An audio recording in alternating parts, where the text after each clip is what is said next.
Buenas tardes a todos y bienvenidos. En nombre de IS de Law and Business School, quiero dar las gracias por acompañarnos hoy en este webinar sobre la Ley Bolaños y su impacto en la práctica procesal y la organización judicial.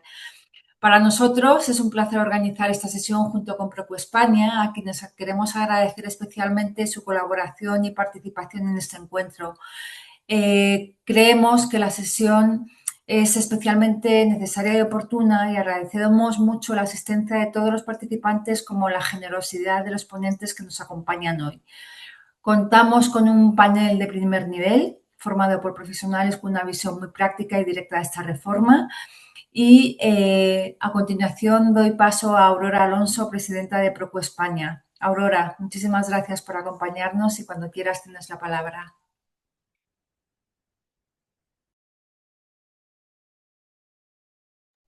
¿Se me escucha? ¿Me escucháis? Sí. Gracias, Cristina. Bueno, buenas tardes a todos y bienvenidos. En primer lugar, quiero agradeceros vuestra asistencia y el tiempo que habéis decidido dedicar a acompañarnos en este seminario. Soy Aurora Alonso, presidenta de Procu España. Para quienes no conozcáis Procu España, somos una asociación profesional que trabaja para defender, impulsar y dar visibilidad a la procura, creando también espacios de encuentro, reflexión y actualización sobre aquellos temas que impactan directamente en nuestro ejercicio profesional. Por eso, para nosotros es, em, especialmente importante poder organizar este seminario junto a ISDE, una institución académica de referencia comprometida con la formación de profesionales del ámbito jurídico, entre ellos abogados y procuradores. Estamos de acuerdo, ¿verdad?, en que en un entorno como el actual, donde los cambios normativos transforman nuestra forma de trabajar, estar actualizados ya no es una opción, es una necesidad, ¿verdad? Quiero agradecer especialmente a Herminia, porque desde el momento en que le propuse poner en marcha este seminario, todo fueron facilidades, colaboración y entusiasmo. Gracias de verdad por hacerlo tan sencillo. Y sin más, os doy de nuevo las gracias por estar aquí. Espero que esta sesión nos aporte una visión práctica, útil y enriquecedora para todos, con el deseo también, por supuesto, de pasar una velada agradable e incluso divertida. ¿Por qué no?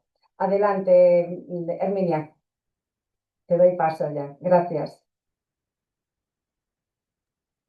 Buenas tardes a todos. Pues nada, muchísimas gracias a Aurora y Procu España y muchísimas gracias a ISDE por contar conmigo para compartir esta tarde entre profesionales del sector y poder evaluar la implantación de la Ley Orgánica 1/2025 desde un punto de vista transversal. Hemos organizado esta webinar pues dividida, digamos, en dos sectores. Por un lado, las medidas organizativas del Servicio Público de Justicia y, por otro lado, las medidas de eficiencia procesal.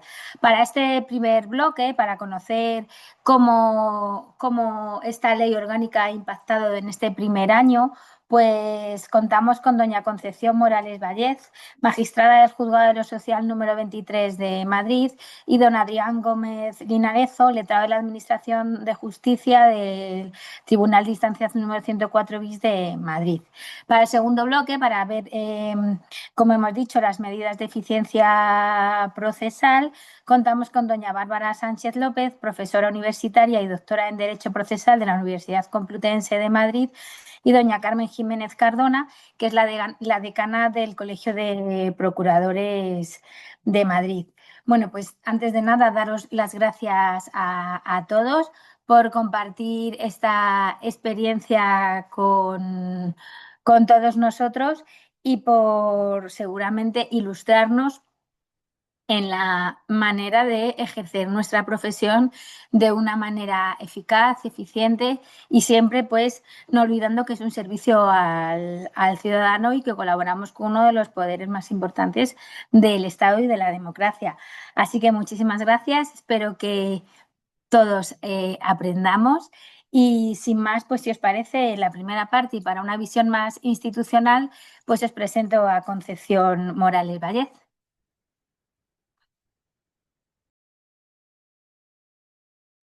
Hola, buenas tardes a todos. Bueno, cuando ha dicho nuestra presentadora que es una parte más institucional, cuando empecéis a escucharme ya veréis cómo se me cae toda la institucionalidad de repente.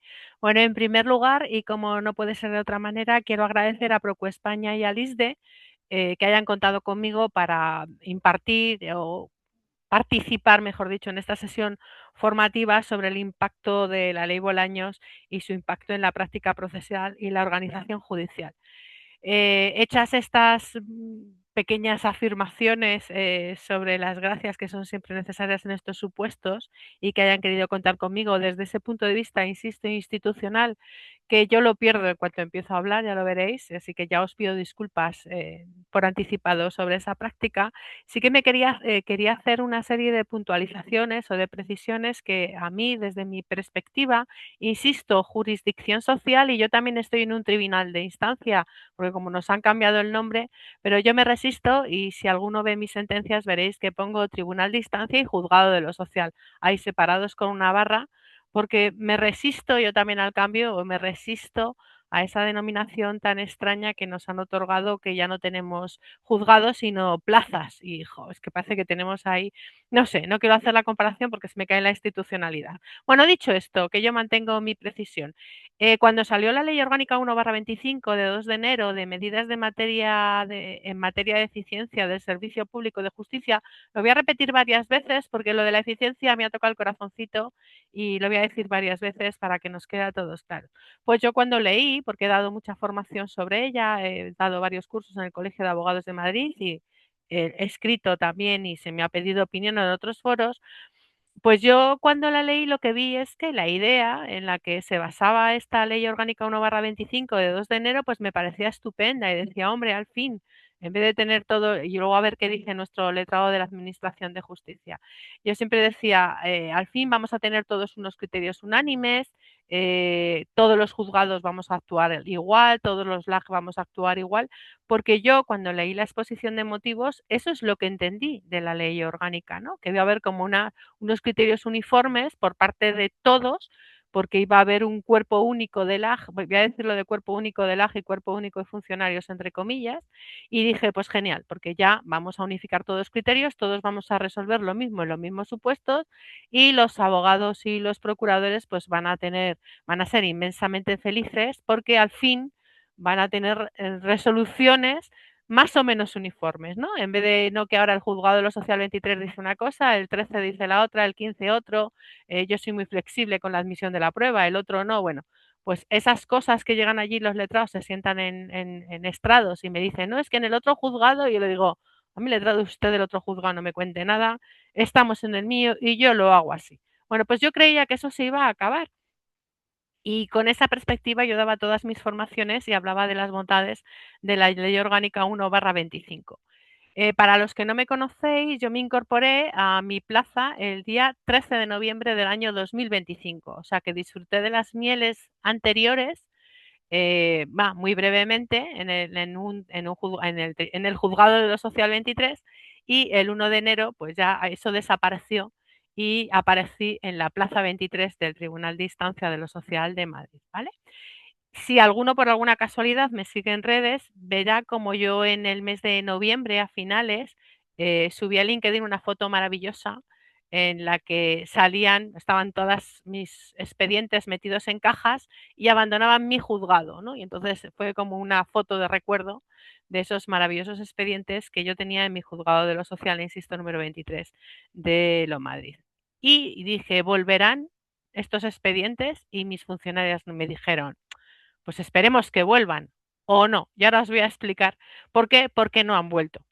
Entonces, claro, fruto de esa reorganización que teníamos que hacer en el Tribunal de Instancia, las materias, bueno, por lo menos en la jurisdicción social, se dividieron y yo ahora mismo, en vez de tener una única LAG, que funcionaba muy bien y trabajaba muy bien, igual que mis funcionarias del Juzgado de lo Social 23, pues yo el 1 de enero amanecí con 4 lag. Ya dije en la sesión preparatoria que yo todavía no conozco a 2 de mis lag, o sea, conozco a 2 y a 2 no, ¿no? Son repartos funcionales, no voy a decir cómo va el reparto funcional, pero lo que sí que es cierto es que cada lag está en una parte indeterminada del edificio de la Plaza de los Cubos. Digo plaza indeterminada porque no sé si tampoco cuál es su ubicación física. Yo sigo manteniendo físicamente a mi lag allí, a mi lado, al lado de mi despacho, está pegada, pero mis otras lag pues están por ahí, no sé dónde están, en otras plantas, creo recordar. No solo que no las veo, sino que no comparto espacio físico con ellas. Y eso para mí, barra para ellas, ya es un problema. Es que decir, yo ya no tengo ese contacto personal, físico y directo con un lag para solucionar las cosas que me pasan habitualmente en el juzgado. Es decir, yo salgo de mi despacho o de mi sala de vistas y no sé con quién tengo que hablar. Sí que es verdad que para solucionar estos problemas, pues he nombrado lag de enlace a mi lag y he nombrado una funcionaria de las funcionarias con las que me he quedado, que es mi funcionaria de enlace con el resto de los funcionarios, porque esto que acabo de decir con los lag también ha pasado con los funcionarios. Es decir, yo ya no tengo a mis funcionarios ubicados en mi espacio físico de mi juzgado, sino que mis funcionarios están dispersos también por todo el edificio con las dificultades y con las disfunciones que esto genera cuando uno tramita asuntos. Es decir, eh, lo decíamos el otro día en la previa, el problema es el espacio físico. Claro, si a lo mejor esta reforma la hubiéramos hecho con un espacio físico diáfano y una estructura compartimental del edificio diferente, y luego veremos a ver qué nos dice Adrián, pues a lo mejor la solución hubiera sido más eficaz, pero es que era el problema fundamental, digo a lo mejor, porque ya no sé yo las bondades de la Ley Orgánica 1/25, porque la realidad material ahora es que ni vosotros sabéis dónde tenéis que ir, ni yo sé dónde estoy, yo sí sé dónde estoy, ¿no? Pero mis funcionarios están por ahí dispersos, no sé con quién tengo que hablar, no sé con quién tengo que gestionar, no sé quién tengo que hacer, y es verdad que recibo mensajes y POSIT que funcionan maravillosamente el sistema POSIT. Por cierto, el sistema POSIT encaja en una ley de eficiencia porque yo tengo mis dudas. Bueno, pues lo que funciona realmente es el sistema POSIT encima de los papeles, como toda la vida de Dios, y que yo por las mañanas cuando llegue pues me encuentro toda la mesa llena de expedientes y de POSIT con cosas pendientes de resolver porque mis funcionarios no pueden estar subiendo y bajando permanentemente las escaleras o el ascensor porque eso resta eficacia al servicio público de la Administración de Justicia. Entonces, básicamente esas eran las ideas que yo quería comentar desde un principio. Tampoco quiero acaparar muchísimo más tiempo. La importancia, insisto, de que estamos absolutamente desubicados y perdidos. El otro día, por ejemplo, me mandaba el Ministerio Fiscal, me comentaba el Ministerio Fiscal en sala que ellos habían conseguido hacerse un esquema con dónde estaba cada uno de los juzgados y dónde tenían que ir en cada momento, y el día que entró en vigor la ley me dijeron, bueno, pues este esquema ya no vale, y no te quedes sorprendida, Herminia. Entonces me dijo, pues este sistema ya no vale y ahora a ver qué es lo que hacemos porque vamos a llegar tarde, no sabemos dónde tenemos que ir, no sé, por ejemplo, en mi juzgado las acreditaciones se hacen en el 22, los juicios en el 23. Bueno, pues estamos ahí en un momento de locura absoluta en la que nadie sabe a dónde tiene que ir y en la que nadie sabe quién tiene que resolver su concreto asunto. Y para mí esto es un retroceso claro en el sistema, en la eficiencia del servicio de administración de justicia. Y ahora sí, sin más, no quiero extenderme más porque luego me apetece mucho que tengamos un debate, un diálogo entre todos nosotros, pues le devuelvo la palabra a nuestra moderadora para que intervenga a nuestro lag. Gracias. Pues muchísimas gracias, Concepción. Luego pues debatiremos y comentaremos porque sí que me interesa, sobre todo en la jurisdicción social, que tenéis más experiencia con las conciliaciones, bueno, pues compartir un poco vuestra experiencia de la jurisdicción social con los procuradores que son eminentemente de práctica civil. Entonces yo creo que luego sí que podemos abrir un debate sobre las bondades y bueno, compartir experiencias respecto de la jurisdicción social y civil. Así que muchas gracias, Concepción. Y si os parece, pues ahora compartimos con Adrián Gómez Linacero, que es la de la Administración de Justicia y que, bueno, pues nos podrá dar su visión, pues igualmente de pues las nuevas competencias que tiene el OLAG, o no nuevas competencias, sino, por ejemplo, en el tema de las costas procesales y el requisito de procesabilidad, que yo creo que son cambios muy importantes, que los LAG ahí tienen un papel fundamental que ha variado con esta Ley Orgánica 1/2025, y pues seguramente Adrián nos puede decir la experiencia de este año de vigencia de la ley. Así que, Adrián, cuando puedas. Muy bien, buenas tardes a todos los asistentes virtuales a estas magníficas jornadas. Agradecimiento en primer lugar a ISDE, con quien además tengo el honor de participar como docente en su máster de familia y sucesiones, dirigido por Delia hace ya un par de años. Ya Procu España por organizar este evento necesario. Son múltiples los eventos que se han organizado ya en torno a los tribunales de instancia. Carmen lo sabe igual que yo. Yo creo que la la parte orgánica, luego si queréis más adelante o a lo largo de la exposición, trataré muy brevemente, intentando ser lo más conciso posible para no robar tiempo a mis compañeros ponentes y compañeras y al debate, que es lo que realmente aporta conocimiento y enriquece. Creo que la reforma sobre plano es indudablemente virtuosa y positiva, porque se asienta sobre dos principios que creo que nadie puede negar: la eficiencia y la eficacia a través de la especialización.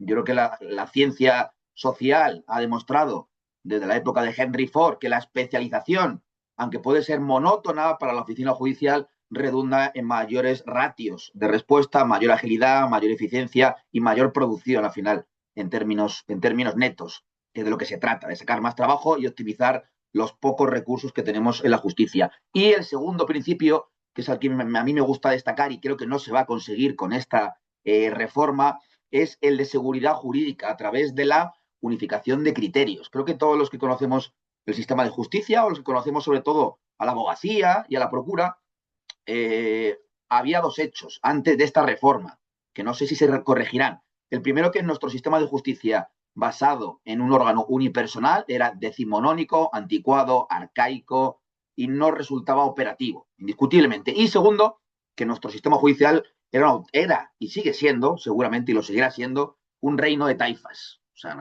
ya no solo en la parte jurídico-material, que es comprensible, porque la potestad jurisdiccional es eso, de resolver con plena independencia los conflictos jurídicos, aunque no con tanta disparidad, porque el derecho es una ciencia compacta. Pero bueno, la parte procesal, sobre todo. En Parla se resolvió una cuestión de manera diferente a como se hacía en Barcelona.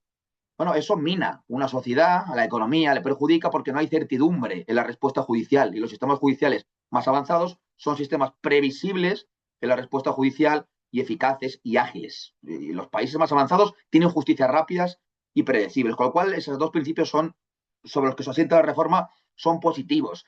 ¿Qué está pasando en la práctica material y efectiva? Bueno, pues que nos estamos enfrentando, sobre todo por la parte que yo más conozco, aunque conozco otros territorios, pero en Madrid está siendo bastante, a mí no me gusta el término caótico por intentar ser finos en terminología, pero está siendo un poco disfuncional la organización, seguramente por una falta de previsión. Yo creo que esta reforma lo que tiene que haber necesitado es un tiempo mayor, tiempo de transición amplio, suficiente para poder aplicarla. Seguramente la urgencia de los fondos europeos, o los motivos que desconozco, llevaron a aplicarla a prisa y corriendo, y muchos reclamaron una moratoria para poder adaptarse. Al final esto es empezar la casa por el tejado, y tenía mucha razón Concepción, y luego lo veréis con Carmen. Yo creo que las principales disfunciones de esta reforma es la parte más operativa, administrativa, burocrática. No hay infraestructura, no hay espacio, no hay conocimiento. No puede ser que el justiciable, mi padre es abogado y mis amigos muchos son abogados, cuando va a preguntar por un procedimiento no sepa dónde está, que es el dato más elemental. Los procuradores van a los tribunales ahora mismo y no saben dónde está el procedimiento, no saben qué funcionario lo lleva. La pérdida de control, que también supone control humano, porque de los magistrados, sobre la oficina judicial. Es verdad que esto no cambia nada. Los letrados somos los jefes de la oficina judicial desde el año 2011. Y los magistrados tienen su función sagrada jurisdiccional, que no es poco y es importante. Pero hay una pérdida de control. El magistrado tiene 6 LAG. Como acaba de decir Concepción no les conoce. El sistema de dación en cuenta, que tiene que ser digital a través de nuestro sistema de gestión, la práctica se convierte como toda la vida. El sistema de los POSITs. Entonces, está siendo bastante caótico. El sistema de gestión procesal no está compasado, los correos electrónicos. Entonces, yo creo que hay una parte burocrática, administrativa, que había que haber pulido antes en Barcelona, que yo muchas veces lo pongo como ejemplo, porque para mí muchas veces van a la vanguardia en el mundo del derecho civil y procesal. Lo que han hecho es decir, mira, vamos primero a arreglar todos los sistemas de gestión, la infraestructura, el espacio, y luego ya crearemos los equipos y los servicios comunes. Yo, por terminar, esta reforma se basa en la idea de la especialización a través de los servicios comunes. Está el servicio común de tramitación, que es la parte del procedimiento declarativo, el servicio común de ejecución y el servicio común de ordenación, que equivale al antiguo decanato. Al frente de ellos hay un director, un letrado de la administración, que se designa por libre designación. Y para mí no debería ser así. Debería ser por mérito y capacidad para que estén los mejores y no los mejor relacionados. Y los directores tienen bajo su estela, es una jerarquización de nuestro cuerpo que a mí no me disgusta porque creo que no se puede ir contra la modernización de la justicia. Y luego hay, como bien sabe Concepción, los servicios comunes, las unidades y los equipos. Está bien pensado, pero está habiendo problemas muy serios también en la organización de los funcionarios, de los cuerpos generales. ¿Por qué? Porque la reforma tenía que haber regulado a nivel nacional aspectos fundamentales. ¿Qué está provocando esta reforma? Dos cosas. Se dice desde el Poder Legislativo y el Ejecutivo que no regular determinados aspectos obedece a la necesaria flexibilidad. Y es verdad que la flexibilidad implica tener margen de maniobra, pero no margen absoluto, como está ocurriendo ahora mismo. Yo creo que no está regulado cómo se reparte el trabajo, qué funciones le corresponden al director, cuál es la función entre el director del servicio común y el presidente del tribunal de instancia. Está habiendo fricciones muy fuertes entre compañeros míos porque el director le reparte el trabajo como le da la real gana. Entonces, esos aspectos fundamentales tienen que estar regulados y a nivel nacional. ¿Por qué digo esto? Porque esta reforma lo que ha producido, o sea, el legislador pretendía evitar, ya terminó, el reino hay taifas y, por ejemplo, en Madrid se han dictado por cada partido judicial un protocolo de actuación, y en Murcia otro, y en Barcelona otro, y en Asturias otro. No tiene ningún sentido. Si lo que pretendía el legislador era unidad orgánica y unidad organizativa, yo creo que desde el Ministerio de Justicia también tenían que haber predeterminado los aspectos fundamentales, de tal manera que la actuación de la administración prestacional de la Comunidad de Madrid o con competencias transferidas fuese algo accesorio, y no está ocurriendo así. Cada comunidad autónoma con competencias está organizando los servicios como quiere, no es tan clara, ya digo, cómo se reparte el trabajo, los funcionarios. Un funcionario que hoy está en un procedimiento pasa a otro y se está produciendo un efecto perverso, que es el siguiente. Como esta reforma lo que posibilita, que esto sí que está dando buenos resultados, es que los LAG podamos cambiar al funcionario de un lado a otro. Antes el funcionario de mi juzgado estaba en mi juzgado y para poder ir a otro juzgado tenía que concursar. Ahora los letrados tenemos la movilidad de cambiarle de un lugar a otro. ¿Qué está pasando? Que las plazas que funcionan mejor se están creando con menos funcionarios. Y es una reforma que ahora tiene una etapa muy delicada porque ha entrado un sistema de estabilización de los funcionarios. Hay un nivel de vacantes enormes, por lo menos en la Comunidad de Madrid. Entonces no se puede pretender que una reforma tan estructural, tan fuerte, se haga a coste cero. Es verdad que los medios con los que tenemos se puede hacer mucho más y reformas interesantes, pero a coste cero no. Entonces yo lo que detecto es imprevisión, falta de regulación de aspectos fundamentales. La idea me parece buena y bueno, a mí me gusta la reforma y yo creo que puede resultar positiva, pero en el medio y largo plazo, es decir, un año, 2 años. ¿Qué significa eso? Un reguero fuerte de daño al justiciable, a la procura y a la abogacía. De los más, si queréis, como luego hay una parte, por terminar la parte organizativa, no sé si quieres que lo haga ahora porque hablen los demás y luego, si queréis, doy mi opinión muy brevemente sobre los métodos alternativos y las costas procesales.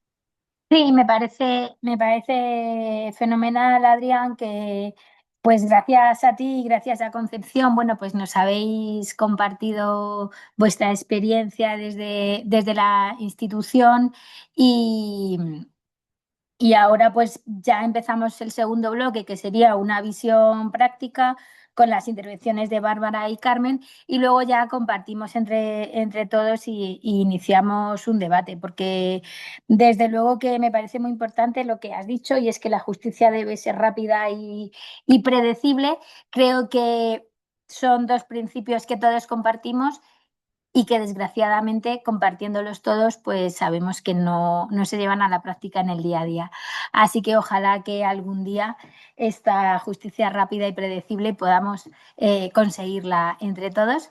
Y nada, gracias Adrián, y sin más, pues si os parece, vamos a dar paso a Bárbara Sánchez López, que es profesora de la Universidad Complutense de Madrid de Derecho Procesal y doctora en Derecho Procesal, para que ella pues nos pueda ya introducir ya en lo que es una visión más práctica de la Ley Orgánica 1/2025, y empecemos a hablar de las de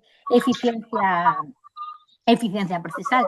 Así que, Bárbara, pues cuando quieras, somos todo oídos.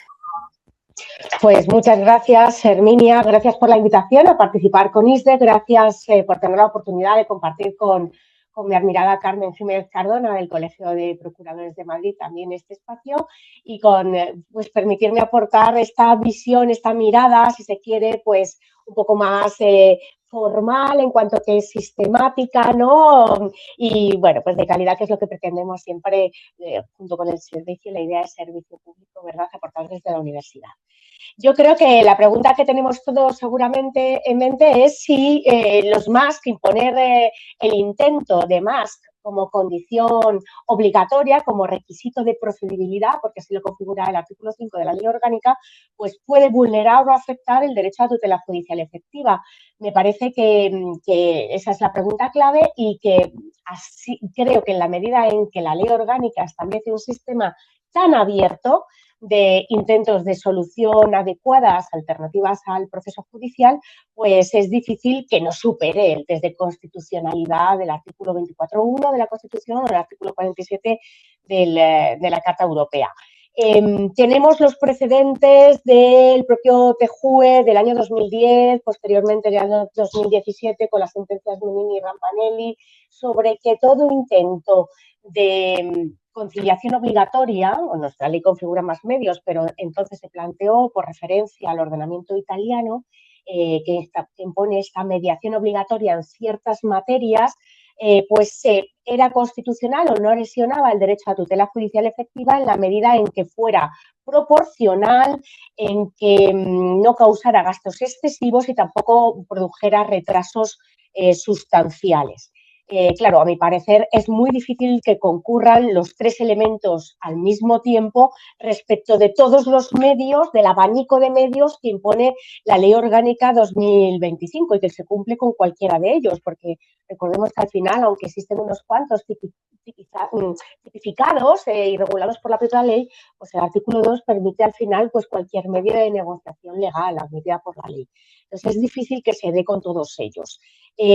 Pero creo que también hay que considerar el elemento no menos importante del derecho a la intangibilidad de los pronunciamientos firmes, que puede verse afectado con el incidente de exoneración de costas. Creo que en cualquier caso este elenco, el elenco es tan abierto que creo que ninguno cumple los requisitos para no superar el test de constitucionalidad, pero todos plantean problemas en alguno de estos aspectos. Me parece que podemos hablar de la proporcionalidad, que es seguramente el tema que menos se ha planteado, y creo que no se ha considerado que por la falta de un estudio de impacto se sepa si está justificado el sacrificio que puede padecer el justiciable, el ciudadano, a la hora de acceder a la administración de justicia, y si lo compensa, pues digamos, en términos de ganancia del sistema, ¿no? Si el correcto funcionamiento de la administración de justicia lo puede justificar. Creo que el talón de Aquiles de esta ley es haber universalizado toda la materia civil y mercantil y haberla sometida prácticamente entera a la imposición de un MASC sin un estudio de un pacto concreto, sin haber aislado los casos más necesarios, los supuestos más necesarios, necesitados de una pacificación por las partes, pues como derecho de familia en particular, como comunidades de propietarios también, o sea, a diferencia de Italia, donde el círculo de controversias está delimitado, el haber universalizado a toda la materia civil mercantil con excepciones de exoneración del MASC es un sistema poco idóneo. Creo que esa falta de estudio de idoneidad, pues bueno, será difícil que lo supere el test de constitucionalidad, desde luego, y sobre todo teniendo en cuenta que, claro, lo hacemos a impulsos de las propias instituciones europeas que nos han invitado, la Comisión Europea, ya habló de la paradoja de la mediación, que decía que todo el mundo habla de sus bondades, pero menos de un 1% lo utilizaba, y cuando posteriormente pues el Parlamento Europeo ha impulsado la mediación, ha propugnado que fuera obligatoria el intento, se cumple con el intento. Claro, el legislador ha recogido ese guante y el problema es que, ya digo, que lo ha generalizado. A mí ese es el aspecto casi más problemático que me plantea la ley, porque cuando todo busca la eficiencia, no hay eficiencia para nadie. Y venimos de un sistema en el que abandonamos el requisito de la conciliación obligatoria previa como requisito obligatorio hasta el año 84, que se cumplió número trámite. Y hoy estamos viendo cómo pues la oferta vinculante es la solución de más acogida en los despachos o en los profesionales, o al menos eso es lo que yo detecto, ¿no?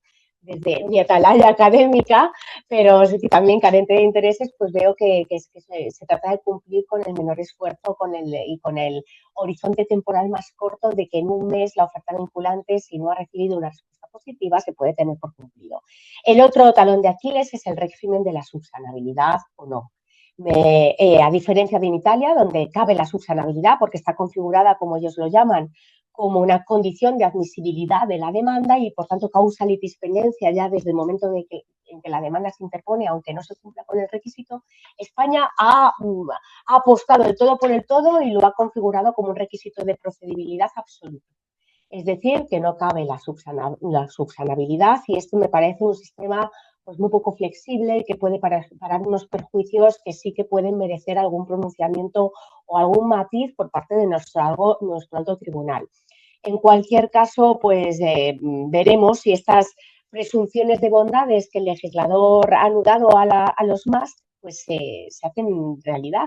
De momento lo estamos tomando como se tomaba en el régimen anterior, a 1984.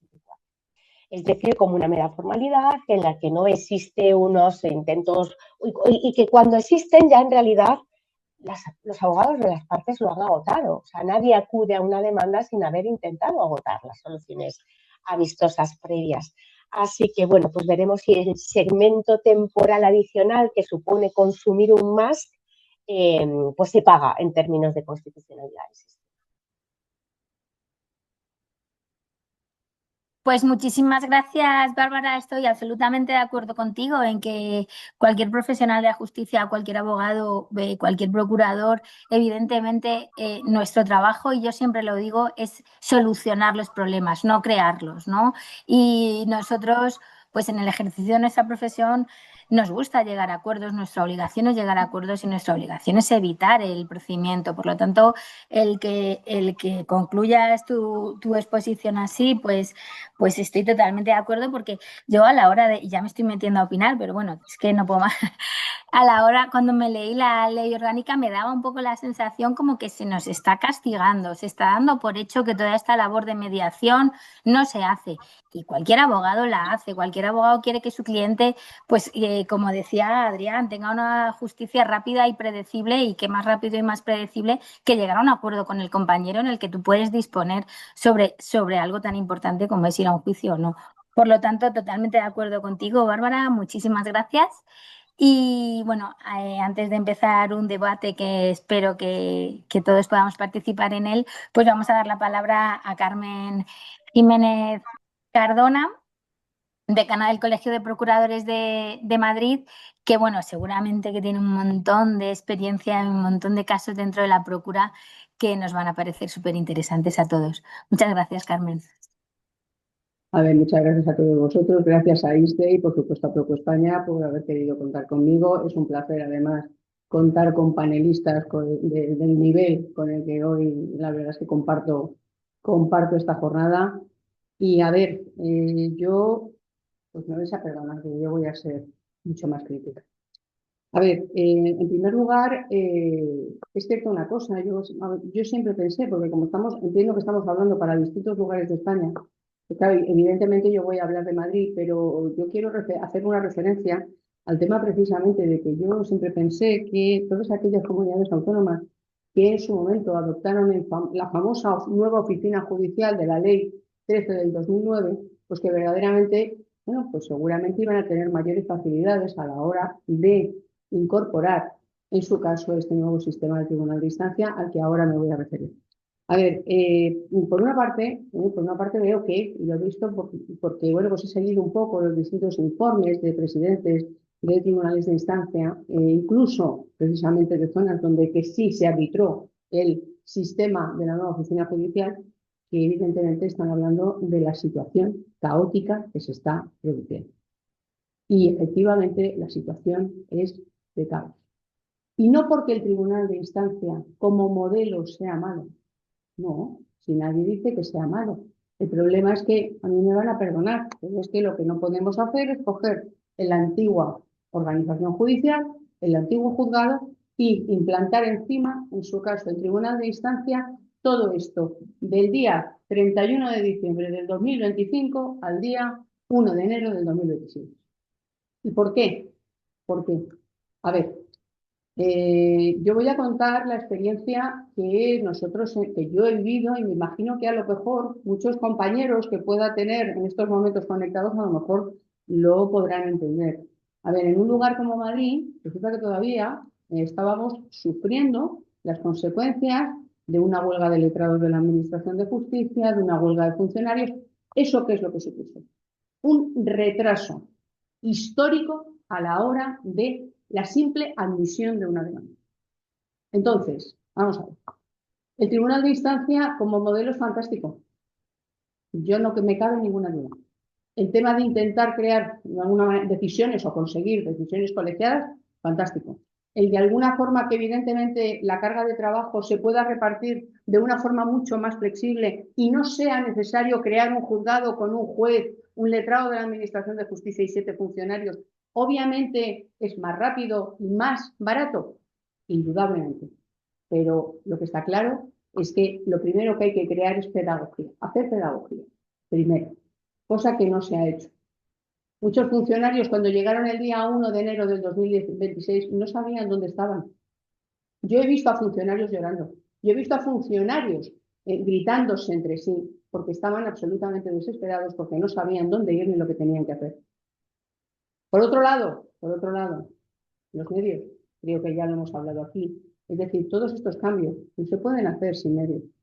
Es verdad que efectivamente la Administración de Justicia podía tener una serie de medios, pero el primero que no tenía, ¿sabes? Y el otro día lo decía cuando nos conectamos en pues un poco para preparar la reunión de hoy, a ver, que la arquitectura es muy tozuda, que yo no puedo dedicar, en su caso, no me puedo dedicar a tirar tabiques para poder crear unidades sobre lo que hace 2 días era un juzgado. Por otro lado, no somos conscientes de que en muchos momentos lo que nos encontramos también es con que efectivamente los propios letrados de la Administración de Justicia a los que les correspondía establecer la organización, pues eran los primeros que estaban muy perdidos. ¿Por qué? Porque vuelvo a repetir, no se ha hecho pedagogía, no se ha dado el tiempo suficiente como para que todo esto se pudiera implantar, no se ha puesto de alguna forma los medios, ya no solamente los medios desde un punto de vista material, sino efectivamente formativos incluso, de cara a que todo el mundo conociera esto. Entonces, ¿cuál es el tema? Que además a todo esto le vamos a añadir, perdónenme, es la resistencia al cambio. La resistencia al cambio está siendo muy, muy problemática, porque evidentemente hay una cosa, antes nos hablaba Concepción, nos hablaba de los problemas que efectivamente tiene de alguna manera un juez. El otro día un juez, no sé, es un magistrado, además efectivamente de gran importancia, además precisamente aquí en la Comunidad de Madrid, a mí me hablaba de decir, ¿a ti qué te parece que yo ahora pueda, según la Ley Orgánica del Poder Judicial, recabar información de los funcionarios, en su caso, ¿para qué? Para dictar sentencia. O sea que puedo recabar, no, tendré que tener toda la información. Tengo que disponer de que se me facilite toda la información de ese procedimiento para que yo pueda dictar sentencia. Entonces, lo que quiero decir es, a ver, en el papel todo esto está muy bien. El problema viene cuando efectivamente nos vamos de alguna forma y lo aplicamos en la práctica. Y sobre todo, establecemos unos periodos de aplicación tan cortos. Primero. Segundo, tenemos problemas, y aquí ya se ha mencionado, con el tema del personal. Es decir, a ver, señores, muchas veces, y por lo menos lo digo porque aquí en la Comunidad de Madrid tenemos mucha costumbre de hacer eso, achacamos a la comunidad, es que resulta que es que no dota a los órganos judiciales de los funcionarios necesarios. Es que las comunidades autónomas que tienen transferidas las competencias dependen en su caso de las convocatorias que hace el Ministerio. Y si el Ministerio en su caso no convoca las plazas, la comunidad efectivamente no las puede dotar. Pero si encima, para terminarlo de arreglar, dado que encima tenemos un problema en cuanto a la necesidad de utilizar interinos, resulta que esos interinos en muchas ocasiones encima no tienen la formación debida, porque, bueno, pues resulta que a lo mejor, pues como ha ocurrido, por ejemplo, en la Comunidad de Madrid, la Comunidad de Madrid se ha ido al SEPE a buscar a licenciados en Derecho para intentar conseguir que pudiera poder dotar a esas plazas que tenía vacantes de posibles interinos. Claro, si tenemos que buscar nuevas baremaciones, es decir, sin utilizar nuevos criterios, pues volvemos otra vez a lo mismo. Entonces, otra de las cuestiones que se está planteando es que en muchos momentos hay falta de personal o ciertamente ese personal no se ha sabido, vamos a decir, repartir o organizar como era debido. Vale. Luego ya vamos a lo que los procuradores, bueno, esto que estoy contando, los procuradores también lo vemos. Es decir, pero a ver, la localización del procedimiento, perdonen, se ha convertido en una verdadera odisea. Es decir, es como recorrer el camino de Santiago del procedimiento. Lo siento, pero es así. Es decir, o sea, no puede ser que un procedimiento que se llevaba antes en el 5, pues ahora haya pasado supuestamente al 2, pero es que resulta que en el 2 se supone que se queda un procedimiento, pero resulta que el funcionario lo han subido a las 4 plantas más arriba. Vale, cuando llegas 4 plantas más arriba, el funcionario no sabe de qué le hablas. ¿Y por qué no sabe de qué le hablas? Por una razón muy sencilla. Porque es que resulta que no era su número de negociado. Es decir, que es que ha cogido nuevos todos estos asuntos. Y encima todo esto le unimos, que eso ha sido uno de los graves problemas. Me podrán contar en otros lugares de España qué es lo que ha ocurrido, pero en Madrid hemos tenido un problema. Nos hemos dedicado a trasladar expedientes. A ver, la ley 1 del 25 es la última de las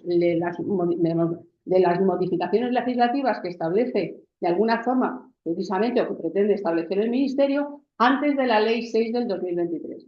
Esa Ley 6 del 2023 lo que pretendía era la instauración definitiva de las nuevas tecnologías en la Administración de Justicia. Perdone, pues las nuevas tecnologías, como decía hace un momento Concepción, vienen en papel y con un post-it. Eso en el mejor de los casos.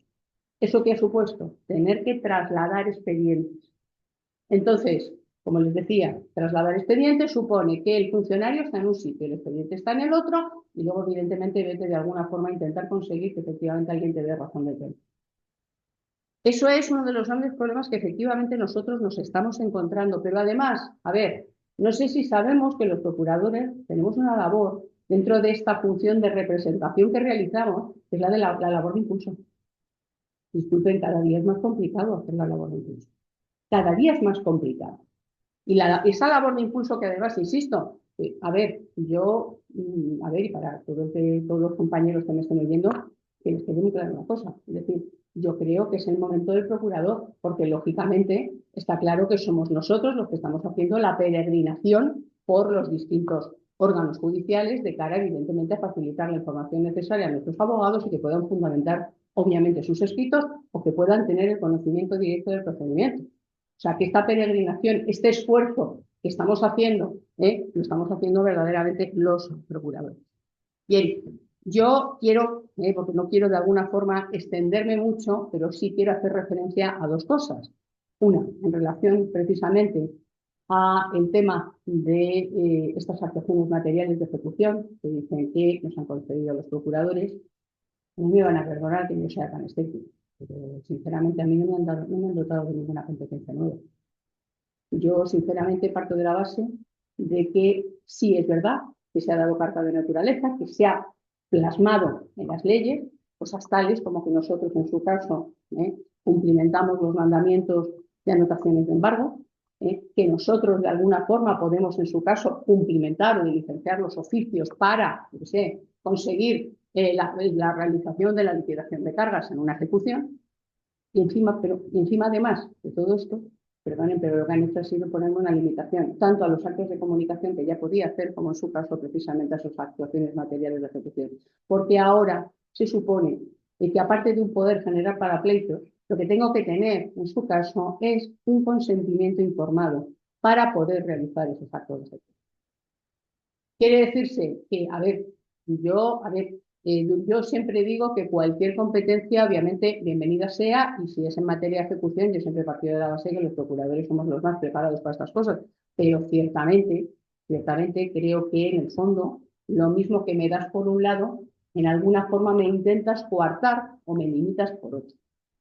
Y por último, voy a hacer simplemente referencia al tema de los MACs. A ver, yo antes de que entrara en vigor la ley, yo tenía toda la idea de que en el fondo esta ley lo que venía de alguna forma era, pues bueno, hacer una apuesta decidida por esa negociación que los abogados llevan haciendo toda la vida. Es más, yo lo he contado muchas veces, yo antes de la entrada en vigor de la ley hice un ejercicio en mi propio despacho y me cogía las demandas y decía, a ver, vamos a ver, ¿cuántas demandas de las que yo estoy presentando en los últimos tiempos llevan cuando menos algún documento que acredite un intento de notificación?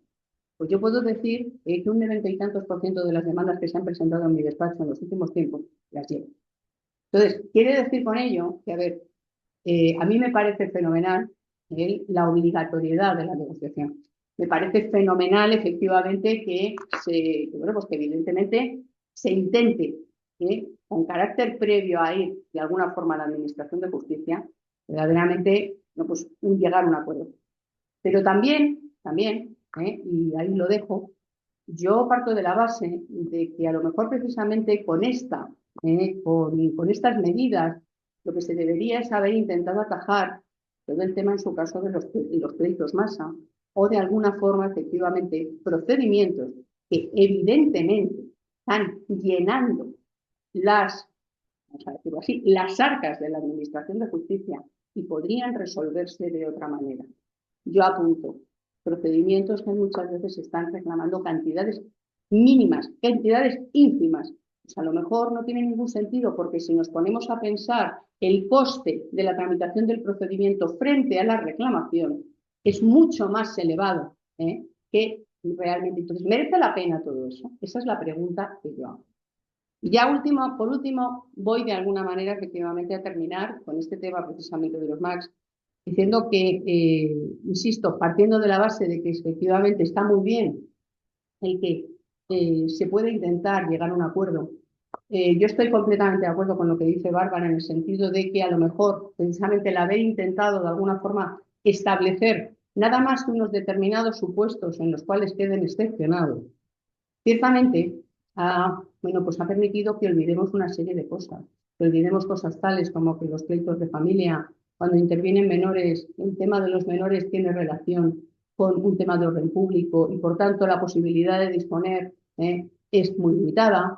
Como deberíamos, en su caso, plantearnos y modificar. El otro día participé precisamente con Adrián en un acto en el cual él manifestó una cosa que era verdad, la necesidad de que a lo mejor entre todos nos pusiéramos de acuerdo para modificar ese artículo 5, porque ciertamente hay otros supuestos, como el de las comunidades, las reclamaciones de cuotas de las comunidades de propietarios, no se deberían, en su caso, someter también con carácter previo a una mediación, es decir, a cualquier método alternativo de resolución de conflictos, porque, perdón, es que a lo mejor lo que le estamos dando ventaja es al moroso. Y por último, yo sé que siempre es muy fácil hacer, afirmaciones muy positivas sobre todo esto. Cuando a mí me hablan de que ha bajado la litigiosidad, perdón, la litigiosidad no ha bajado. Lo que ha bajado ha sido, como consecuencia, efectivamente, de la introducción de los MACs, el ingreso de asuntos en los órganos judiciales. Que eso Los que somos procuradores somos muy conscientes que además nos ha generado toda una serie de posiblemente problemas económicos porque evidentemente estamos viendo reducidos, bueno, pues los asuntos que ingresamos o sea, mensualmente en nuestros despachos. Pero al margen de eso, si esto fuera por intentar conseguir, de verdad, o sea, si a día de hoy yo viera que verdaderamente todo esto viene a reducir de alguna forma los tiempos de tramitación, como decía Adrián, la necesidad de una justicia que fuera de alguna forma rápida para entender que es eficaz, si eso efectivamente fuera así, sería fantástico. Yo lo que hoy veo es que a día de hoy tengo esa sensación y no sé si el día de mañana tendré que desdecirme de todo esto. Y es que se ha ralentizado el ingreso de asuntos y que el problema está que el colapso que tenemos de todos los que se han ingresado con anterioridad está siendo muy difícil sacarlo porque en estos momentos la oficina judicial es un caos. Muchísimas gracias a todos. Pues muchísimas gracias, Carmen. Desde luego, pues sí, es difícil el ejercicio de la procura en este último año y como tú bien dices, en Madrid ya veníamos de tener los juzgados colapsados con las huelgas que hemos sufrido y ahora encima el aplastar los juzgados con los tribunales de instancia, como tú has dicho, pues nos ha aplastado a todos.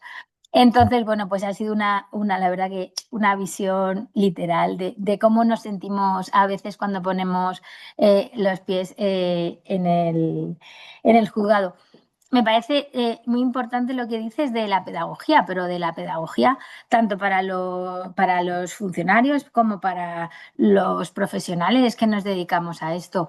Creo que no hemos tenido un tiempo de asimilarlo, creo que hemos tenido un tiempo de estudiarlo y creo que ahora mismo es más SIC, más no. Bueno, no, vamos a ver las bondades, vamos a ponerlo en práctica y no es ni sí ni no, necesitamos engranar todo esto y necesitamos que nos dejen, pues eso, como decía, yo creo que ha sido, no sé si ha sido Andrés, o sea, Adrián, pues a lo mejor un plazo mayor de esta transposición, un plazo para poco a poco, no en un año ya por trimestres, el haber implantado todo. Bueno, no, si la justicia está aquí para siempre, tenemos toda la vida y tenemos todo el tiempo del mundo para haber hecho las cosas con calma, para ir, como decía Bárbara, haciendo estudios, para ir viendo si realmente esto es proporcional o es desmedido. Bueno, yo creo que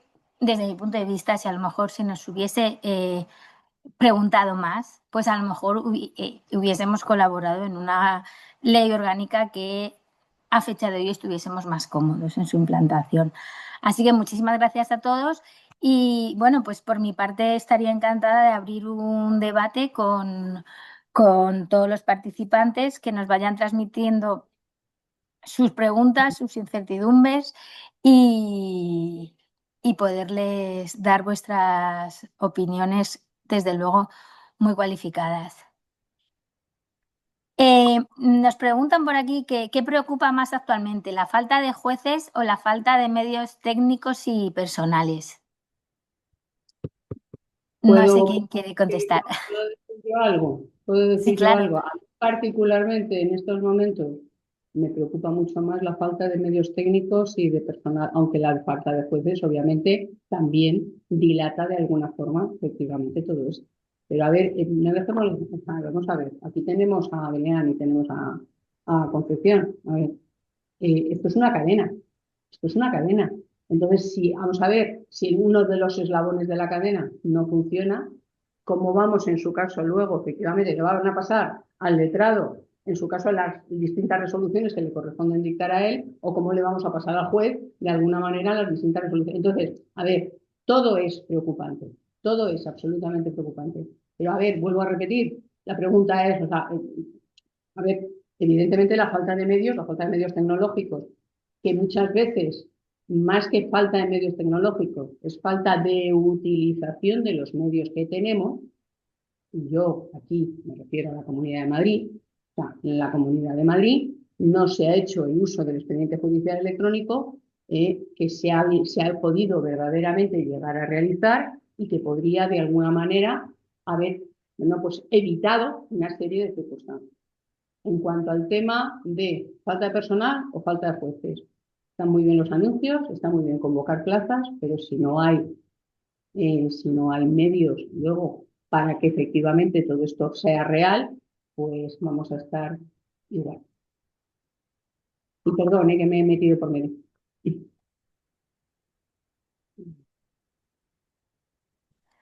Adrián, Concepción, creo que los dos estáis dispuestos a dar vuestra opinión ahí, así que os dejo. Estaba antes Concepción. Sí, Sí, pues así me venga. gusta. Qué educado es mi querido Adrián. Bueno, fijaros, yo lo he dicho al principio, ¿no? Que yo venía a dar un poco mi opinión sobre lo que pienso. Yo cuando me incorporé, insisto, el 13 de noviembre del año 2025, yo tenía 1.440 asuntos pendientes, ¿vale? ¿Cuál es el problema de mis 1.440 asuntos pendientes? Pues la falta de magistrado, titular, suplente, alguien que haga algo, porque mi juzgado ha estado mucho tiempo sin ocupar por nadie, ¿vale? Y de ahí que tenga esa acumulación de asuntos. Claro, lo de la falta de dotación de medios jurisdiccionales, es decir, de jueces, es un problema súper grave. Este dato sí que lo conozco, el 35% de la carrera judicial se jubila en 5 años. ¿Creéis que con la cobertura de 100 plazas anuales, siendo generosos, que efectúa el Ministerio y no solo proveerlos, que ya sabéis que el proceso selectivo es muy largo, sino luego además tienen que estar un año en la carrera judicial y luego además tienen que estar de jueces de... estoy con medida, voy a decir de jueces de adscripción territorial, que están ahí a todo lo que surja, pero bueno, por ejemplo, yo no he tenido en mi juzgado vacante ni juez de adscripción titular, ni sustituto, no he tenido absolutamente nada. ¿Vosotros creéis que eso es una solución eficaz para que podamos solventar la crisis estructural que soporta el sistema de justicia? Me parece que es imposible.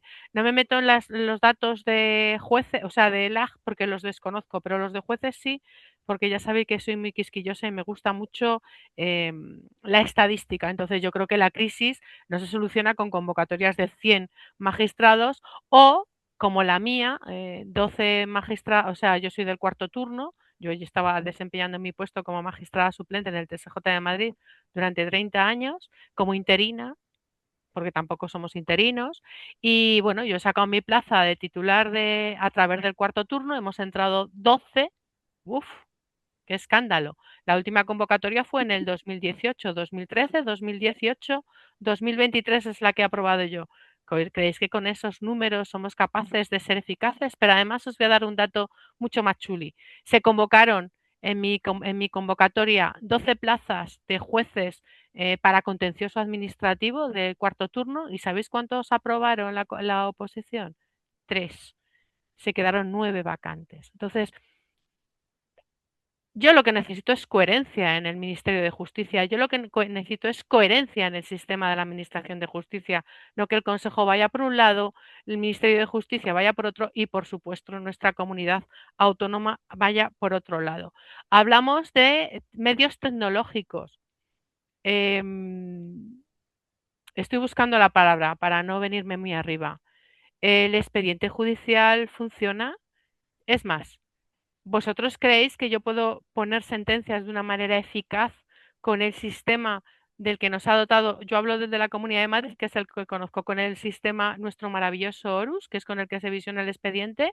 Yo la mitad de las veces, a partir de esta hora, estaba mirando la hora que es, a partir de esta hora el sistema se cuelga, no funciona, los documentos están vacíos. O sea, es imposible trabajar con un sistema que no te permite acceder. Hablábamos de que no sabíamos dónde estaban los expedientes físicos, que por cierto, si queréis, yo aquí tengo unos cuantos en mi casa, o sea, por si queréis verlos, los tengo yo aquí. Pero es una ironía. Intentar entrar a un expediente por parte de un juez, por parte de un LAG o por parte de un funcionario ya es un acto de heroicidad porque no funciona la mitad de las veces. Se cae el sistema, es lento, está todo el día pensando. Dotémonos de medios de verdad eficaces para solucionar todos los problemas que tiene la Administración de Justicia. Y quiero escuchar a Adrián, pero tendría muchísimo que hablar de todo esto. Un día me acerco y charlamos tú y yo, Concepción.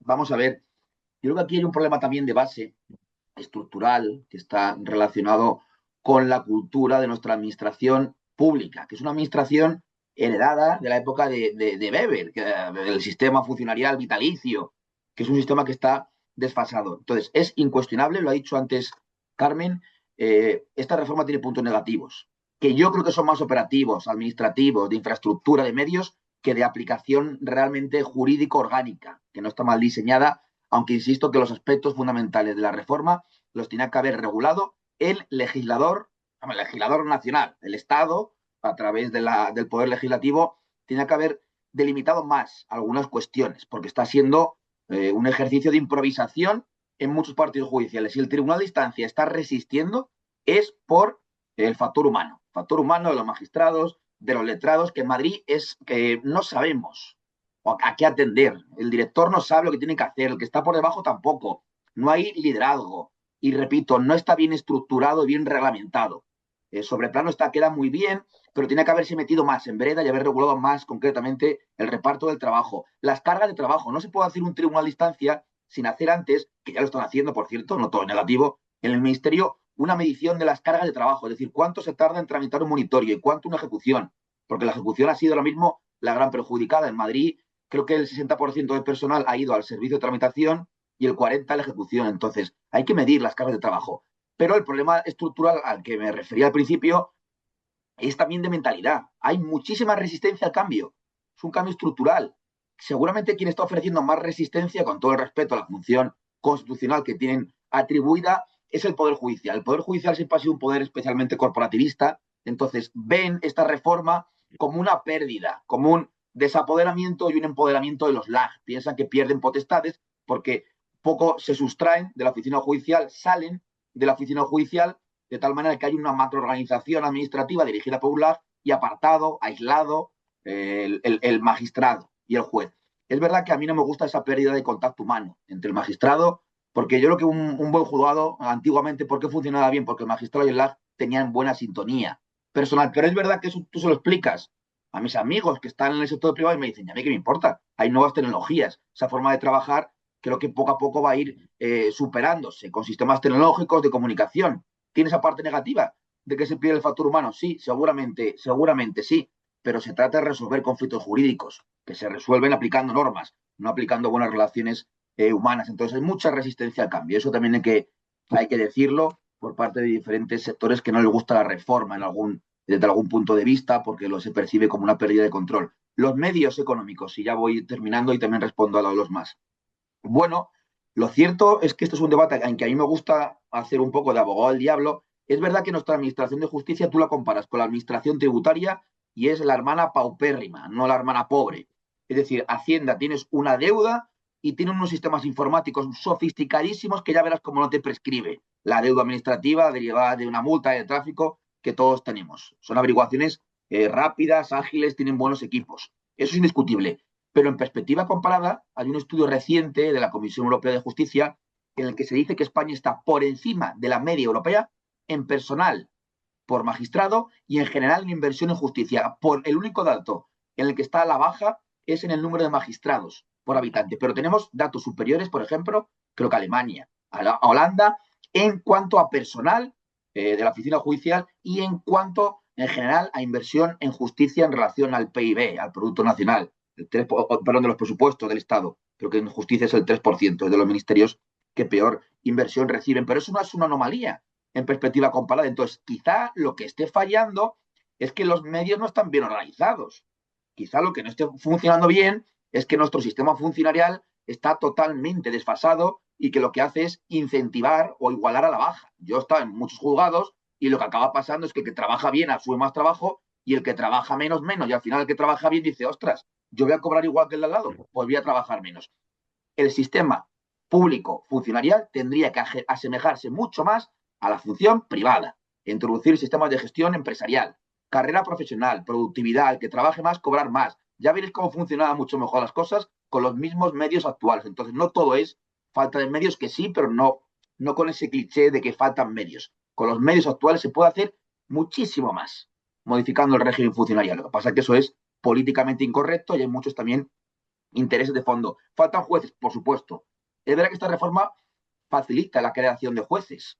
Y hace poco se ha hecho una oferta que yo la celebro, evidentemente, aunque tendrá su trasfondo político como todas, pero se han creado no sé cuántas plazas de jueces, 400 o 500. Va a ser más barato crear una plaza de juez. Sí. Lo que hace falta, estoy convencido, es inversión tecnológica y muy de acuerdo con Carmen en la parte pedagógica. Yo estoy notando que a mis propios compañeros han experimentado un cambio y como decía Concepción y como decía también Carmen, ni mis propios compañeros a veces saben cuál es la función exacta. Entonces, se nos tiene que dotar también a nosotros de herramientas directivas, porque ahora tenemos una función de dirección pedagógica y también de nuevas tecnologías, es decir, un periodo de formación fuerte en relación a los más, porque es la parte que quizá tengo más estudiada.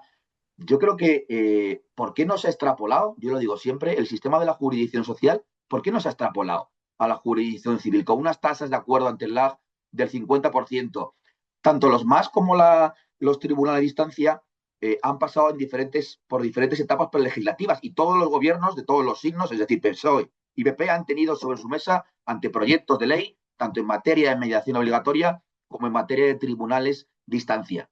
A mí me gustaba un proyecto inicial, a colación con lo que decía Bárbara, que es como en Italia. ¿Por qué pones los más de forma indiscriminada en todos los procedimientos que no encajan en los moldes de la negociación? Ponlos en aquellos procedimientos que tienen potencial transaccional. Se me ocurre una liquidación de una sociedad de gananciales, un tema societario complejo, o sea, en asuntos en los que es posible llegar a un acuerdo. Pero imponerlo de manera indiscriminada creo que es un desatino mayúsculo y creo que el presupuesto de procedibilidad está redactado con una deficiente técnica legislativa y esa es la causa de este reino de taifas y esta insoportable inseguridad jurídica, que hay 1000 acuerdos de juntas, de jueces, de audiencias provinciales que son muy buenos y positivos, pero que yo sepa, el derecho procesal, como sabe bien Bárbara, es estatal. Entonces yo creo que los más abocan a que en algún momento se reforme para simplificar el presupuesto de admisibilidad, que genera una casuística inmensa, una inseguridad jurídica tremenda e inicialmente un volumen de inadmisiones que en algunos partidos judiciales alcanzó el 70% en asuntos incluso de familia con menores. Y o bien fijar un sistema tasado, como estaba previsto inicialmente, o como está en Italia, o por lo menos ampliar las excepciones. El monitorio ya no es un monitorio. Exigir un más en un monitorio es cargarte el monitorio. Hoy ha salido un auto muy interesante de una audiencia provincial de Barcelona, donde viene a decir, oiga usted, es que el monitorio ya es un requerimiento para evitar el procedimiento declarativo. Comunidades de propietarios, desahucios arrendaticios, ¿qué voy a negociar con o de precario, que no están incluidos en las excepciones? La suspensión de obra nueva, que al legislador se lo ha obligado. O sea, hay una obra enfrente de mi casa y tengo que poner una oferta vinculante y esperar 30 días. Se me derriba la casa o me ocasiona perjuicios muy graves. Entonces, yo creo que es una reforma que el efecto que está provocando, lo siento mucho, es disuadir al justiciable y poner una barricada en los tribunales para que el justiciable no acceda a la jurisdicción. ¿Ha disminuido la entrada de asuntos un 20%? Por supuesto. Hay una fuga a los sistemas de arbitraje. Yo, si mañana celebras un contrato, fijaría una cláusula de sumisión arbitral, lo tengo seguro. Y hay un estado de litigiosidad latente, es decir, pues está cumpliendo con el requisito de procedibilidad e incluso se están presentando muchos menos demandas de juicio monitorio. ¿Sabéis por qué? Porque una compañía que tiene que reclamar 100 euros y le va a costar más que presentar la demanda, pues no presenta la demanda. Y estoy totalmente de acuerdo con Carmen, y ya termino, en que el problema de la jurisdicción civil era la litigación en masa. En las dos vertientes, reclamaciones de profesionales contra usuarios vía juicio monitorio, como demandas de nulidad por usura, gastos hipotecarios. En Madrid es el 60%. Se le está empezando a meter mano, si se me permite la expresión, con la figura del abuso del servicio público de justicia. Cuando hay doctrina reiterada del Tribunal Supremo sobre una materia, no se puede admitir que la empresa no cumpla en vía extrajudicial. Multas altas, como en Francia, de 1 millón de euros. A ver cómo no se vuelve a incluir una cláusula abusiva. Y también una fortísima industria que instrumentaliza al consumidor para lograr las costas. Desde las dos perspectivas. Se tiene que haber puesto el foco ahí y me gustaría saber también luego, si no, cuando ya le corresponda, qué piensa Concepción de esta, o qué le parece el sistema de la jurisdicción social, que yo no lo conozco muy de cerca, tengo que decirlo. Pues muchísimas gracias, Concepción y Adrián. La verdad es que estabas hablando, Adrián, y estábamos todas con la cabeza diciendo sí, sí, sí. Creo que estamos todas de acuerdo en que ha habido un abuso tremendo del derecho, ha habido un abuso tremendo de lo que ahora estabas diciendo, de las demandas de nulidad. Y bueno, gracias a Dios sí que es verdad que en los últimos tiempos se está poniendo puertas a ese abuso excesivo que al final lo que nos está perjudicando, como dice aquí uno, y voy a decir el nombre, José María Ramírez, dice que el gran damnificado es el ciudadano y la economía. Pues yo creo que totalmente de acuerdo. Al final la justicia no va a llegar al ciudadano de a pie por estas demandas en masa. También hay otra pregunta que, bueno, que creo que ha sido absolutamente contestada, que es por qué no se excluye el procedimiento especial monitorio de la obligatoriedad del MAX. Bueno, pues creo que ha sido contestada, creo que todos estamos de acuerdo, creo que es imposible hacer un MAX en una comunidad de propietarios o es imposible hacer un MAX en un desahucio por falta de pago. Creo que ahí estamos de acuerdo y antes o después pues se tendrá que modificar ese artículo de la ley. Así que yo creo que, Javier, ha sido contestada tu pregunta. Luego nos preguntan, y yo creo que aquí ya podemos dar pie otra vez a que Concepción nos preguntan por el monitorio en la jurisdicción social que fue traspuesto de la jurisdicción civil y nos dicen que no funciona, que realmente se tramita como un procedimiento ordinario que es mucho más rápido. Bueno, si quieres, Concepción, pues coges el guante de Adrián, nos dices las bondades o las diferencias de los más en lo social y en lo civil y ya pues contestas respecto de esta pregunta que nos han hecho del monitoreo social. Gracias, Concepción. A ver, la respuesta la he dado yo, lo de la jurisdicción social para ir adelantando, no es una pregunta, era la respuesta a la anterior pregunta de Javier Majarín. Fijaros que os habéis traído a la persona que no cree en los medios de solución de controversias en la jurisdicción social, con lo cual, no sé, va a ser una tremenda decepción lo que tengo que contaros. Pero bueno, os lo cuento. Fijaros, mientras estábamos hablando, y así ya Adrián lo tiene claro, nosotros tenemos los medios de conciliación o los medios de solución extrajudicial de las controversias, dejarme que yo hable de mi conciliación, que es lo que yo tengo, lo tenemos de siempre en nuestra jurisdicción. Es obligatoria la conciliación previa y tenemos un requisito previo que aquí en Madrid es el Servicio de Mediación, Arbitraje y Conciliación, que es el SMAC.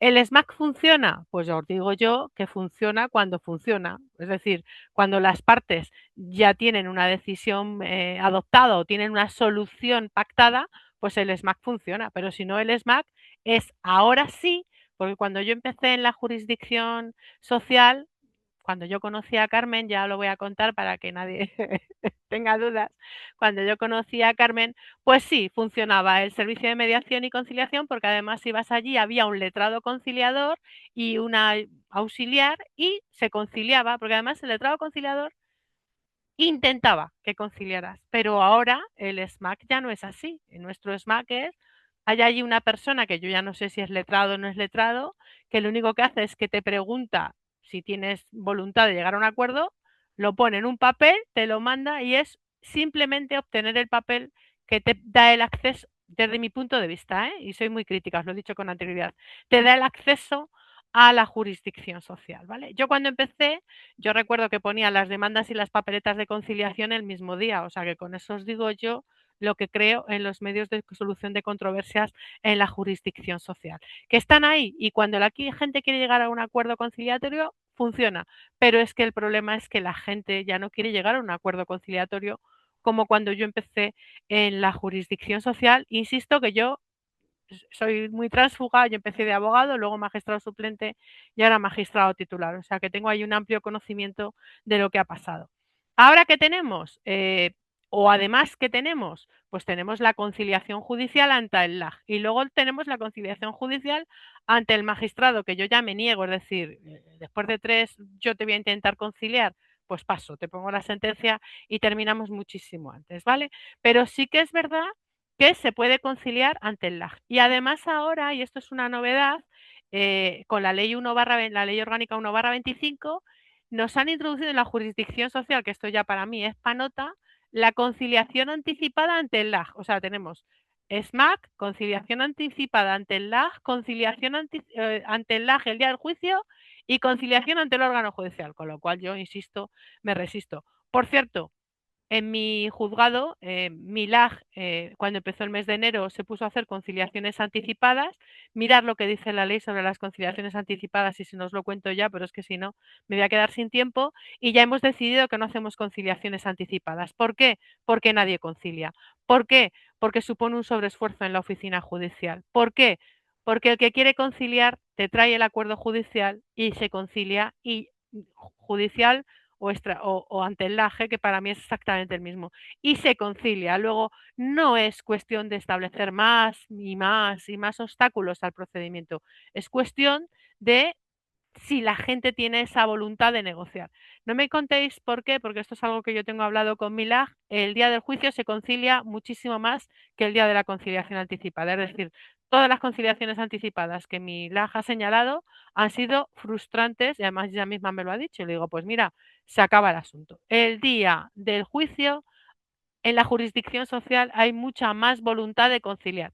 Y es verdad que los letrados de la Administración de Justicia están haciendo un buen trabajo, pero seguimos teniendo un problema, es que tenemos muchísima carga jurídica, o sea, de los jueces para poner mis sentencias. Y fijaros, al hilo de lo que decía Carmen, eh, que hablaba de los pleitos en masa, claro, el problema que tenemos en la jurisdicción social es que tenemos muchísima administración pública y tenemos muchísima seguridad social. Y o sea, yo no tengo tantos pleitos en masa, a lo mejor como vosotros, que también los puedo tener, pero sí que es verdad que yo tengo a la administración pública y a la seguridad social que no transige, que no es capaz de llegar a acuerdos. Y estoy viendo, y me he apuntado aquí lo que ha dicho Adrián de las multas por el uso abusivo de la Administración de Justicia, porque ya me lo voy a implantar yo en mi juzgado y esto es un aviso a navegantes, que se reclaman cantidades absolutamente ínfimas. El otro día yo tuve que pasar un juicio por 50 euros porque como la administración pública no puede transigir, pues ala, pleito por 50 euros, que a mí eso me parece abusivo. Y si sacáramos de todas las jurisdicciones, no solo de la mía, sino de todas las jurisdicciones, todos estos asuntos ínfimos, ridículos e insignificantes que no se justifican. O sea, el coste de la administración de justicia es muchísimo mayor. Eso es lo que tenemos que sacar de la administración.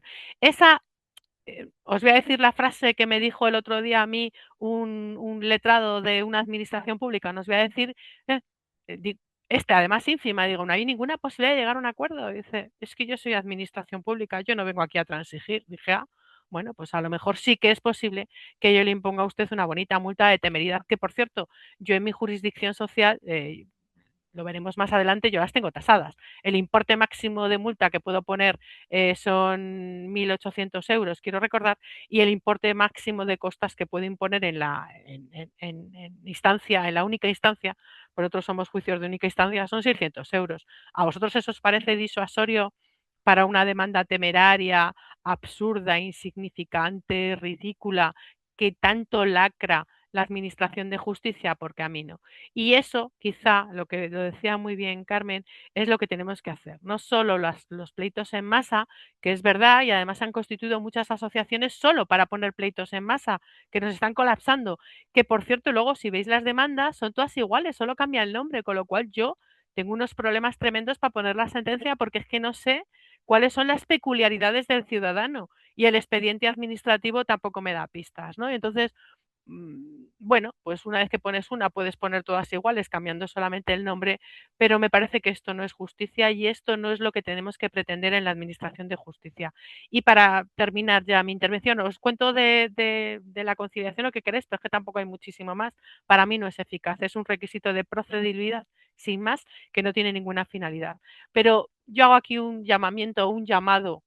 ¿Por qué no nos preguntan a los que realmente operamos con la Administración de Justicia cuáles son las soluciones reales, eficaces y absolutamente tontorronas? Porque además son cosas que a lo mejor no, el coste de implantación es cero, que realmente mejorarían la eficacia de nuestro sistema de la Administración de Justicia. Porque los que estamos aquí, como colectivo, no individuales, pero como colectivo, también individualmente tenemos mucho que aportar. Somos los que realmente sabemos lo que funciona mal de la Administración de Justicia y somos los que realmente podríamos aportar soluciones eficaces a la Administración de Justicia.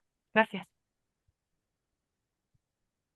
Pues totalmente de acuerdo, Concepción. Muchísimas gracias. Creo que Carmen quiere participar. Cuéntanos, A Carmen. ver, que al hilo de esto último que ha comentado Concepción, es que aquí es donde está el problema. Yo creo que el problema es que no se ha contado con los profesionales, con los operadores jurídicos, con los jueces, con los letrados de la Administración de Justicia, con los funcionarios, con letrados, procuradores, graduados sociales. No se ha contado con ellos. Y esa es la verdadera problemática que yo creo que con independencia de eso se está produciendo. Entraría dentro del capítulo de la pedagogía, entraría dentro del capítulo de alguna manera de verdaderamente decir vamos a intentar hacer una administración de justicia que como antes decía, yo no sé exactamente quién ha sido, no lo recuerdo ahora mismo, de lo que se trata es de un servicio público. O sea, que es que, a ver, todos los que estamos aquí, todos trabajamos para y por el ciudadano, unos desde un punto de vista y otros desde otro. Pero lo cierto y lo seguro es que de lo que se trata es de eso. Entonces, yo creo que eso es lo que se debería reclamar, que si, como decía Adrián, o se ha planteado aquí, existe en algún momento la posibilidad de modificar la ley en el sentido de que ese artículo 5 pues de alguna forma, bueno, pues excluya a un mayor número de supuestos porque, bueno, pues a una reflexión, pero además una reflexión de verdad, o sea, y además creo que tiene que ser de alguna forma concienzuda, en el sentido de que a lo mejor, como decía Adrián, es decir, si tú a alguien le dices, oiga, vamos a ver, ¿y cómo no se le ocurre meter en su caso a la suspensión de una obra nueva? Es que resulta que a lo mejor la tengo enfrente de mi casa. ¿Y yo qué tengo que esperar? A que vamos a ver, en su caso, a requerir y empezar 30 días. Pues quiero decir, yo creo que este es el problema.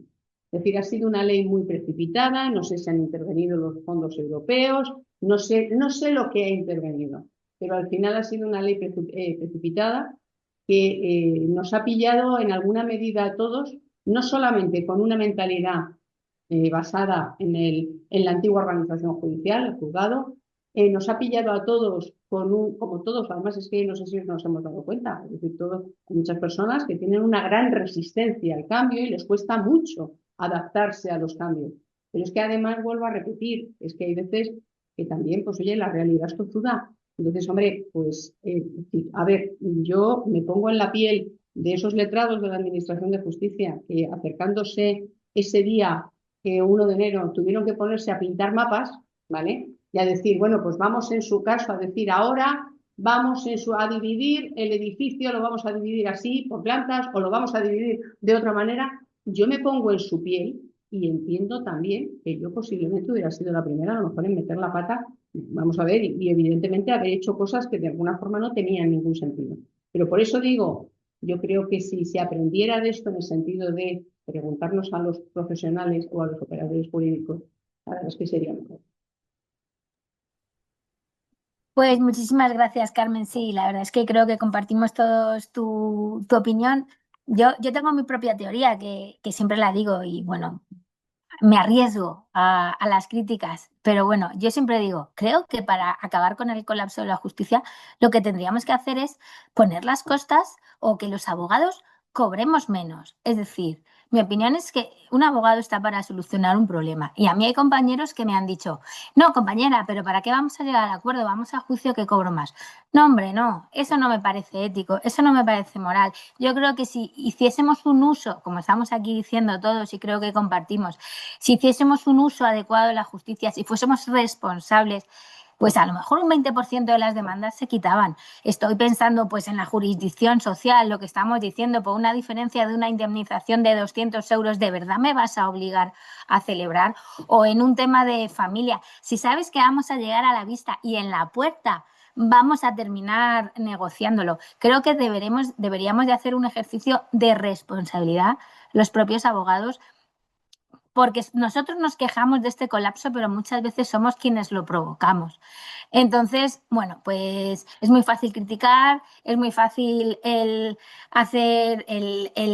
ser contrarios al cambio. Creo que la ley se ha hecho porque sí que yo que ejerzo, sobre todo en Madrid, había un colapso de la justicia, se ha intentado quitar ese colapso, no se ha conseguido, a lo mejor no se ha conseguido por dos cuestiones, porque no se ha contado con los profesionales de la justicia y porque no se ha hecho una pedagogía.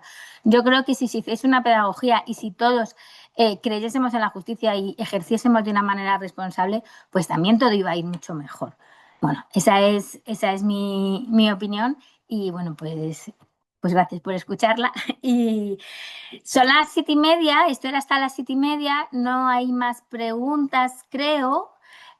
Aurora, no sé si quieres participar. Hemos dejado a Bárbara, que quería decir algo, que la he visto hoy con la Ay, mano. perdón, Bárbara. Sí, hombre, que lo diga, hombre, que se queda ahí. Perdón, Bárbara, claro, claro. Buenas tardes. No, yo quería, no sé, por pensar que tenemos delante un panorama un poco más alentador, pensar que en el tema orgánico estamos en el peor momento. O sea, que es verdad que los tribunales de instancia han venido sin falta, o sea, con falta de medios, incluidos los legales. Nos han faltado reglamentos, nos han faltado estructura, pero bueno, hemos pasado de un modelo basado en juzgado unipersonal que costaba crear cada uno 400.000 euros, que además era el obstáculo a que se pudieran crear plazas de jueces, porque no puedes sacar plazas de jueces si no tienes juzgado, al que destinarlo a que ahora con esa plataforma del tribunal de instancia, donde el enjuiciamiento monocrático no cambia, pero bueno, al final crear una plaza de juez son 86.000 euros, o sea, de 400.000 a 86.000 yo creo que el coste fijo ahora mismo del tribunal de instancia es básicamente el gran consumo y que ahora o dentro de 3 años eso es donde nos está faltando. A partir de ahí podremos tener más cosas. Entonces pienso que en un futuro, en un corto o medio plazo, hablando de justicia, mejoraremos. El tema de los más, pues es cultural. Efectivamente, el tema de los más es cultural. Yo creo que el legislador debería repensar esa generalización universal para afinar y buscar que el sistema se descongestione allí donde existen posibilidades de éxito. Porque claro, implantar un más con el 100% de uso no significa ni asegura, en Italia están en torno a un 2% de éxito. Entonces, claro, taponar el acceso a la justicia cuando solamente esperas a cambio un porcentaje tan exiguo es renunciar a hacer del proceso y sobre todo a construir este discurso del proceso como también un medio justo, legal, adecuado de respuesta jurídica al conflicto, al que no deberíamos, no deberíamos sacrificarlo por el camino en el altar. Por lo demás, es que me sumo a todo lo demás, la realidad es estructura, ha dicho Carmen, y estoy totalmente de acuerdo. Por eso creo que a lo mejor lo que tenemos es mucho margen de mejora. Mientras tanto, pues la voluntad y la mejor de las voluntades y la mejor de las interpretaciones posibles es lo que podemos ofrecer. Y solamente quería acabar con ese optimismo. Gracias. Pues nada, fenomenal. Siempre optimistas, Bárbara, porque bueno, trabajamos muchas horas, entonces no hay que trabajar enfadados, sino pensar en positivo, pensar en que, bueno, pues seremos capaces de ir adecuando toda esta normativa a nuestra forma de trabajo. Y por mi parte, pues agradeceros absolutamente a todos este espacio, esta hora y media de compartir, que ha sido muy enriquecedora. No sé si por parte de ISDE o por parte de Proco España quieren cerrar la sesión, quieren decir algo, y si no, pues por mi parte, pues agradecidísima a todos y espero pues que podamos seguir coincidiendo y seguir compartiendo. Solo, bueno, cerrar la sesión también, daros las gracias porque sin duda ha sido una sesión interesantísima.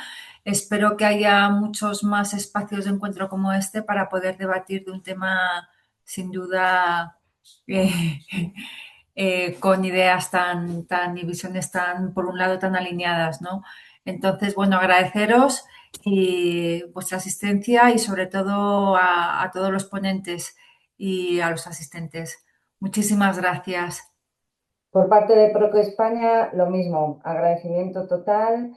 Espero pues quizás celebrar alguna sesión más dentro de unos meses y por mi parte la esperanza de que al menos se elimine con el tiempo la obligatoriedad de hacer el MAX, para irnos adaptando poco a poco. Después, a lo mejor, con el tiempo, pues ya lo hacemos casi obligatorio nosotros. Muchísimas gracias y bueno, pronto nos podemos ver. Hasta luego, gracias a vosotros. Gracias, un saludo. Un saludo. Gracias, buenas tardes. Muchas gracias, buenas tardes.